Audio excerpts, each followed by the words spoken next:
Sa bawat kumpanya, may mga tahimik na bayani, ang mga empleyadong walang sawang nagtatrabaho ng buong husay at dedikasyon.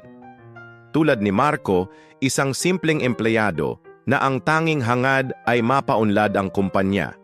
Araw-araw, tahimik siyang nagpapakitang gilas sa kanyang trabaho. Ang mga magagandang ideya at mahahalagang kontribusyon niya ay napupunta sa ibang tao, kay Randy, ang mapanlinlang na kasamahan. Si Randy, tuso at mapagkunwari, kinukuha ang kredito sa mga nagawa ni Marco. Hindi lang yun, siniraan pa niya si Marco sa boss nila dahil sa mga kasinungalingan na sisante si Marco. Ngunit ang katotohanan ay hindi maaaring manatiling nakatago. Nang matuklasan ng boss ang tunay na kwento, huli na ang lahat. Si Marco ay nasa ibang kumpanya na kung saan ang kanyang talento at dedikasyon ay tunay na pinahahalagahan.